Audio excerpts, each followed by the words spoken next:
నమస్తే మాధవిరెడ్డి గారు. నమస్తే అండి. మాధవిరెడ్డి గారు, మార్కెట్ల పరిస్థితి ఎలా ఉంది అంటే, వారంలో ఒక 5 రోజులు మార్కెట్లు నడిస్తే, ఒక 2 రోజులేమో ఆల్ టైమ్ హై అని ఆ నెంబర్ల గురించి మాట్లాడుకుంటుంటాం. మిగతా 3 రోజులేమో బ్లడ్ బాత్ అని వాలటాలిటీ అని మాట్లాడుకుంటుంటాం. బట్ బయట నుంచి చూసే వాళ్ళ సిచ్యువేషన్ ఎలా ఉంటుందంటే, అరే మార్కెట్ ఆల్ టైమ్ హైలో ఉన్నాయి కదా, ఇప్పుడు ఇన్వెస్ట్ చేసేద్దామే, ఇన్వెస్ట్ చేస్తే బాగా లాభాలు వస్తాయి, కోట్లు వస్తాయి అని అనుకుంటుంటారు. ఇంకొంతమంది ఏమనుకుంటారంటే, అరే మార్కెట్ డౌన్ ట్రెండ్లో ఉంది కదా, ఇప్పుడు అనవసరంగా ఇన్వెస్ట్ చేయకూడదు అనుకుంటారు. బట్ ఇక్కడ ఇంకొకటి ఏమవుతుందంటే, అరే మార్కెట్ డౌన్ ట్రెండ్లోకి వెళ్తుంది, మనం ఇన్వెస్ట్ చెయ్యకపోతే అంటే చేస్తేనో లేదంటే చెయ్యకపోతే మనం ఆ రిటర్న్స్ మిస్ అవుతుంటాం మనం, లేదంటే అంటే రకరకాల డైలమాల్లో పర్సెప్షన్స్ లో ఉంటారు. తర్వాత ఇన్ఫ్లేషన్ బీట్ చేసి రిటర్న్స్ మనం పొందలేకపోతున్నాం అన్న ఇలాంటి పర్సెప్షన్ లో ఉంటారు. కాబట్టి ఏంటి మార్కెట్ ఆల్ టైమ్ హైలో ఉన్నప్పుడు డెసిషన్ మేకింగ్ ఎలా ఉండాలి, డౌన్ ట్రెండ్ లో ఉన్నప్పుడు ఎలా ఉండాలి, అంటే ఇక్కడ మిస్ అవుతున్నాం అనుకున్నాం, ఇన్ఫ్లేషన్ ని బీట్ చేసి రిటర్న్స్ రావట్లేదు అనుకుంటున్నాం కదా, దాన్ని ఎలా బ్యాలెన్స్ చేసుకోవాలి? గజం కేవలం 500 రూపాయలతో 1210 గజాల భూమి కేవలం 6 లక్షలు మాత్రమే. డెఫినెట్లీ అండి, వెరీ గుడ్ క్వశ్చన్ అండి. సో ఇప్పుడు అందరూ కూడా ఒక రకమైన డైలమాలో ఉన్నామండి. ఎందుకంటే మీరు ఏమి రిస్క్ తీసుకోకుండా ఓకే బ్యాంక్ ఎఫ్డీలో పెట్టుకుందాము, లేదు అంటే ఎన్పిఎస్ లో పెట్టుకుందాము, మన రిటైర్మెంట్ కి యూజ్ అవుతుంది, లేదు పిఎఫ్ లో పెట్టుకుందాము, ఇలా మనకి రిస్క్ లేని ప్రోడక్ట్స్ వైపు వెళ్ళిపోయాం అనుకోండి, అది ఇన్ఫ్లేషన్ ని బీట్ చేయట్లేదు. సో అంటే ఆ post tax post inflation returns చూస్తే అది చాలా తక్కువ కనిపిస్తుంది.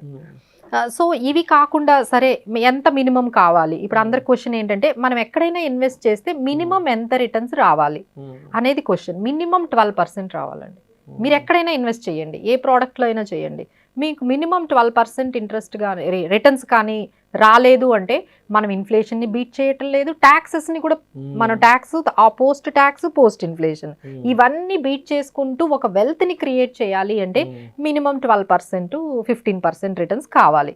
ఇలా ఈ పరిస్థితుల్లో మనం వెల్త్ని క్రియేట్ చేయాలి అంటే మరి ఈ 12-15% ఎక్కడొస్తుంది? మనకి రెండు అసెట్ క్లాసెస్లో మనం ఎక్కువగా మాట్లాడుకుంటున్నాం. ఒకటేమో రియల్ ఎస్టేట్, ఇంకొకటేమో మనకి ఈక్విటీ. రియల్ ఎస్టేట్ అనేది ఏంటంటే అందరూ ఎంటర్ అయ్యేది కాదు, ఎందుకంటే అది చాలా హై వాల్యూ అవసరమయ్యే ప్రోడక్ట్ కాబట్టి, అందులో మనకి లక్షల్లో కోట్లలో కావాలి కాబట్టి ఒక నార్మల్ పర్సన్, ఒక కామన్ పర్సన్ అనేది దాన్ని అచీవ్ చేయలేరు. అందులోకి వెళ్ళడము, దాంట్లో ఇన్వెస్ట్ చేయడం అనేది వాళ్ళ వల్ల కాదు.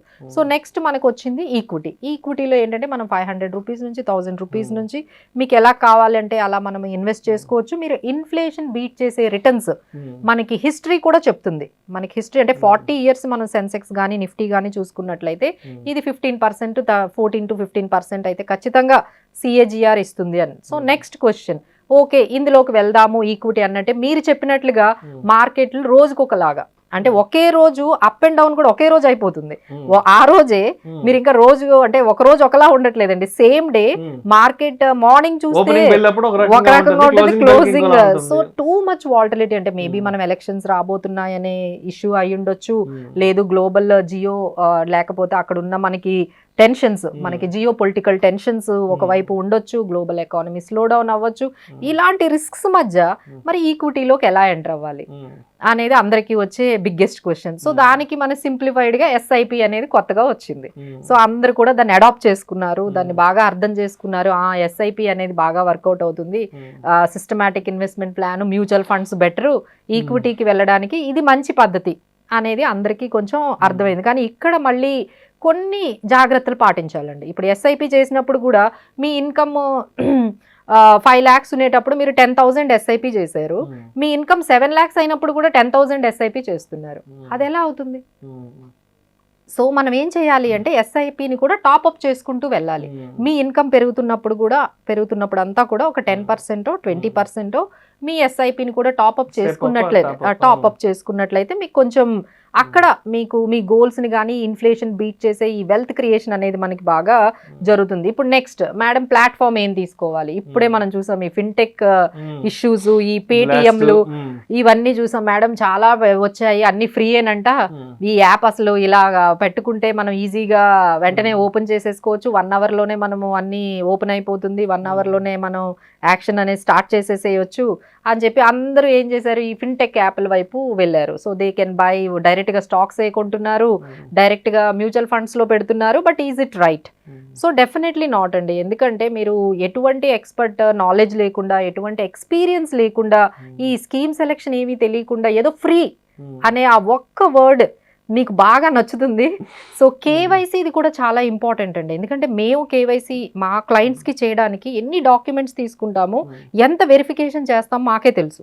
కొంచెం వాళ్ళ తేడా వచ్చినా మళ్ళీ వాళ్ళ స్టేట్మెంట్ కూడా అడుగుతాం. బ్యాంక్ స్టేట్మెంట్ని కూడా దాన్ని ఎంగేజ్ చేస్తూ దానికి అటాచ్ చేసి మళ్ళీ పెడితే కానీ ఆ అకౌంట్ ఓపెన్ అవ్వదు. ఇంత కష్టంగా మేము ఈ కేవైసీ అంతా చేసి వాళ్ళకి ఇన్వెస్ట్మెంట్స్ పర్ఫెక్ట్గా చేస్తూ ఉన్నాం. మరి ఈ ఫిన్టెక్ యాప్లో వాళ్ళు ఎంత అబ్జర్వ్ చేస్తున్నారు, సో వాళ్ళ స్కీమ్ సెలెక్షన్ ఎలా చేసుకుంటున్నారు. సో ఇప్పుడు స్మాల్ క్యాప్ అంటే స్మాల్ క్యాప్లో పెట్టేస్తున్నారు, ఆ వీడియోలో ఈ వీడియోలో చూసేసి, ఇన్స్టాగ్రామ్లో చూసేసి అక్కడ ఉన్న ఆ స్కీమ్స్లో ఇన్వెస్ట్ చేస్తున్నారు. But that is not right అండి. ఇది ఒక్కటి ఎస్ఐపిస్ చేసేవాళ్ళు ఒక్కసారిగా మీకు ఎక్స్పర్ట్ కానీ ఎక్స్పీరియన్స్ నాలెడ్జ్ లేకపోతే బెటర్. అదేమనుకుంటారంటే 1% ఎక్కువ వచ్చేస్తుంది, 1% మాకు లాస్ అయిపోతుంది. బట్ మీరు అడ్వైజర్కి ఇచ్చారనుకోండి, అదే అడ్వైజర్ మీకు 4% ఎక్స్ట్రా ఇవ్వచ్చు కదా. Why are not getting that point అంటే మీరు 1% తగ్గించుకోవడానికి వాళ్ళ ద్వారా వెళ్తే ఒక 4% వాళ్ళ ఎక్స్పర్ట్ నాలెడ్జ్తో మీకు ఆ పోర్ట్ఫోలియోని మేనేజ్ చేసి ఇస్తున్నప్పుడు, so 1% is not a matter and that to సేఫ్గా ఉంటుంది మీ అమౌంట్ అనేది. ఫిన్టెక్ యాప్స్లో ఇప్పుడు ఆర్బీఐ రెగ్యులేటరీ మార్చింది అనుకోండి, మరి ఈ ఫిన్టెక్ యాప్ మీరు ఓపెన్ చేసింది ఏదో ఒక ఫిన్టెక్ యాప్ ఈ రోజుతో క్లోజ్ అంటే ఏం చేస్తారు? దానికి ఎవరు అకౌంటబిలిటీ ఎలా ఉంటుంది? ఎందుకంటే రెగ్యులేషన్స్ చాలా మారుతున్నాయండి. That is one more point every one has to. మనం ఇన్వెస్ట్మెంట్లు పెడుతున్నప్పుడు ఎక్కడ పెడుతున్నాము, ఏ యాప్ ద్వారా పెడుతున్నాము, డైరెక్ట్గా పెడుతున్నామా లేకపోతే అడ్వైజర్స్ ద్వారా పెడుతున్నాము, ఏ ప్లాట్ఫామ్ అనేది చాలా ఇంపార్టెంట్ అండి. ఎందుకంటే ఇన్ని రెగ్యులేషన్స్, ఆర్బీఐ రెగ్యులేషన్స్ ఇన్ని మారుతున్నాయి, సెబీ రెగ్యులేషన్స్ మారుతున్నాయి, చాలా జాగ్రత్తగా ఉండాలి. ఎందుకంటే మనం కష్టపడి సంపాదిస్తున్న ఈ లక్షల కోట్లు ఏదైతే ఉందో అది ఎంత సేఫ్గా ఉందనేది మనము ఆలోచించుకోవాలి. సో అడ్వైజరీ అంటే మళ్ళీ ఏ అడ్వైజర్ని కలవాలి?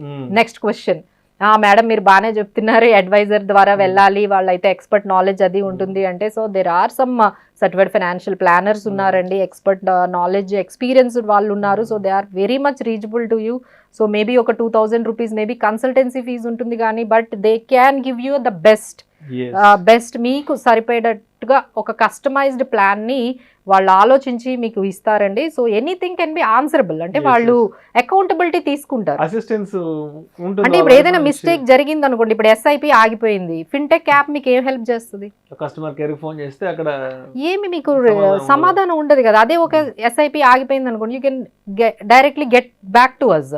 ఎందుకు ఆగిపోయింది, ఎందుకు, ఎక్కడ ఇష్యూ జరిగింది, ఏఎంసీ నుంచి ఇష్యూ జరిగిందా, బ్యాంక్ దగ్గర బ్యాంక్ అకౌంట్ లో ఇష్యూ జరిగింది, ఇవన్నీ మేము మళ్ళీ ఫాలో అప్ చేసి వేస్తామండి. So that is one thing. And contingencies ఎప్పుడు కూడా రెడీగా ఉండాలి. మన లైఫ్ లో ఏమైనా మనకి ప్రాబ్లమ్స్ వచ్చినప్పుడు ఆ కంటింజెన్సీ ప్లాన్ ఉండడము, ఇన్సూరెన్స్ అనేది మనము తీసుకోవడము. తర్వాత నెక్స్ట్ క్వశ్చన్ ఏంటి, మేడం మ్యూచువల్ ఫండ్స్ ఎందుకు మేడం, డైరెక్ట్ స్టాక్స్కి వెళ్ళిపోదాం.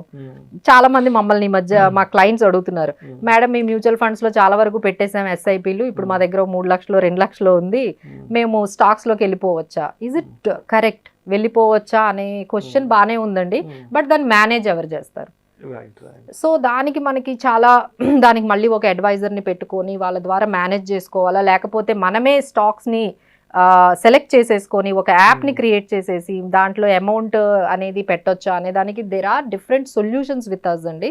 So if you can contact with us, we will give you how to manage your portfolios. అంటే 2 lakhs 3 lakhs ఈ తక్కువ అమౌంట్ ఏదైతే ఉందో వాళ్ళు ఎప్పుడైతే ఈ లంసమ్ అమౌంట్ స్టాక్స్లో డైరెక్ట్గా పెట్టాలి అనుకుంటే వాళ్ళకి కావాల్సిన సొల్యూషన్స్ కూడా మనము ప్రొవైడ్ చేస్తామండి. బట్ ఆల్ ద థింగ్స్ ఏంటంటే నథింగ్ కమ్స్ ఫ్రీ అండి. ఏదైనా ఫ్రీ యాప్స్ కానీ అవన్నీ కూడా రిస్క్స్ అనేవి ఉంటాయి. సో బెటర్ కొంచెం ఎక్స్పెన్స్ అయినా సరే మంచి ఫైనాన్షియల్ అడ్వైజర్స్ని లేకపోతే మంచి ప్లాట్ఫామ్స్ని మీరు క్రియేట్ చేసుకోండి. So that is always safe for your creation of wealth. So మొత్తానికి ఫ్రీ పథకాలు, ఫ్రీ యాప్స్ అన్ని డేంజర్ అంటారు. ఏదైనా ఎన్ని రోజులు ఇస్తారండి? ఫ్రీ అనేది ఎన్ని రోజులు ఇవ్వగలరు? ఎందుకంటే వాళ్ళు అంత టెక్నాలజీ మీద అంత అమౌంట్ పెట్టి రెగ్యులేటరీ ఫ్రేమ్వర్క్ అంతా మెయింటైన్ చేస్తూ వాళ్ళు అంత మేనేజ్ చేస్తూ మీకెందుకు ఫ్రీ ఇస్తారు? అండ్ ఎన్ని ఇయర్స్ ఫ్రీ ఇవ్వగలరు? So that means there is something wrong. అంటే వాళ్ళు అంత కంటిన్యూగా మీకు ఫ్రీ ఇచ్చారంటే there is certain things are not doing properly. అది ఇప్పుడు మనం ఇట్లా ఈ ఫిన్టెక్ యాప్ మీద మనం చూస్తున్నాం కదా, ఇప్పుడు ఏం ఆర్బీఐ అందరికీ తెలిసి వచ్చింది కాబట్టి. So this is an opener for every one. So think twice అండి before you start investing. Thank you so much Madhureddy గారు. Thank you.